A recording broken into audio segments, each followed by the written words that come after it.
한국에서 아이돌 하고 있거든요. 라고 하는 거예요. 여러분 안녕하세요. 오늘의 이야기는 러시아에서 한국 아이돌로 만난 이야기.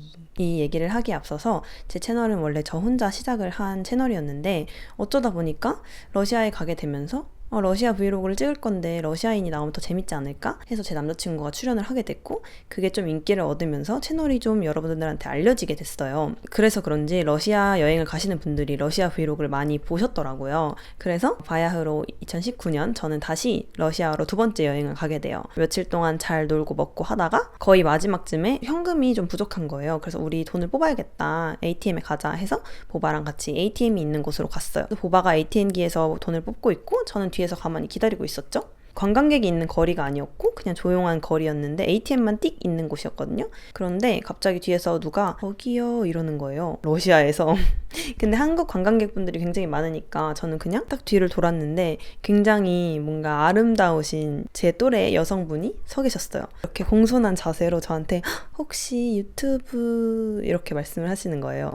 그래서 네 맞아요, 제 영상 보신 거예요, 감사합니다 이렇게 얘기를 했는데, 저 완전 팬이라고 말씀을 하시면서 저한테 영상 잘 보고 있다, 그리고 PD 준비하지 않으시냐 라고 말씀을 하시는 거예요. 그래서 저는 속으로 유명해진 러시아 브이로그만 본 게 아니라 내 브이로그, 나의 일상 브이로그까지 다 보셨구나, 와 진짜 감사하다 라는 생각을 속으로 하면서 맞다고, 막 감사하다고, 봐주셔서 감사하다고 이렇게 말씀을 드렸어요. 그런데 그분이 나중에 방송국에서 꼭 뵀으면 좋겠어요.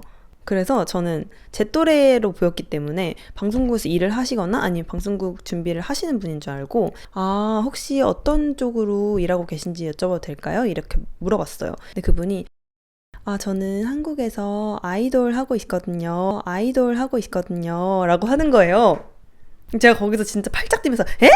진짜요?" 이렇게 물어봤죠. 근데 또 제가 이제 어느 시점부터는 아이돌에 대해 관심이 조금 줄어들면서 이렇게 모든 그룹을 다 알 정도로 자세히 알지는 못했어요.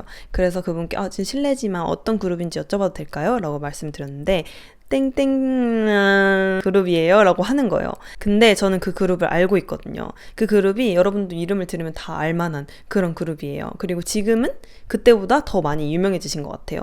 그래서 이렇게 펄쩍 뛰면서 저 거기 안다고, 완전 너무 반갑다고 막 이렇게 말씀드렸어요. 그래서 그분도 막 응원할게요, 서로 응원할게요 하고, 제가 조심스럽게 혹시 셀카를 같이 찍어도 될까요? 해서 그분이랑 같이 셀카를 찍고 그렇게 헤어졌죠. 제가 그분을 잘 몰랐기 때문에 보바랑 이제 식사를 하러 가서 검색을 해봤어요. 그런데 저보다 7, 8살이 어린 거예요.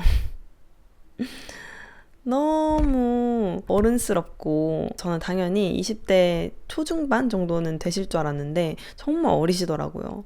그래서 너무 갑자기 고마운 거예요. 그렇게 어린 친구가 나를 응원한다고, 이걸 봐준다고, 그리고 자기도 되게 바쁠 텐데 너무 밝게 웃으면서 팬이라고 이렇게 말씀해 주셨는데 너무 감사했고, 누군지 이렇게 말씀을 드리고 싶은데 혹시나 그분께 뭔가 이렇게 안 좋은 영향이 혹시나 어떻게든 조금이라도 있을 수 있으니까 이거는 밝히지 않을게요. 그런데 정말 신기하고 재밌는 경험이었어요. 그때 좀 더 이렇게 적극적으로 해서 저희 마팔할까요? 저희 친구할까요? 이렇게 좀 치대볼 걸 그랬나? 너무 어린 친구한테 이제 제가 너무 치대면 안 되니까 그냥 안 하기를 잘한 것 같고, 혹시나 이 영상을 본다면 우리 같이, 뭔 소리야? 혹시나 이 영상을 본다면 저에게 연락 주세요.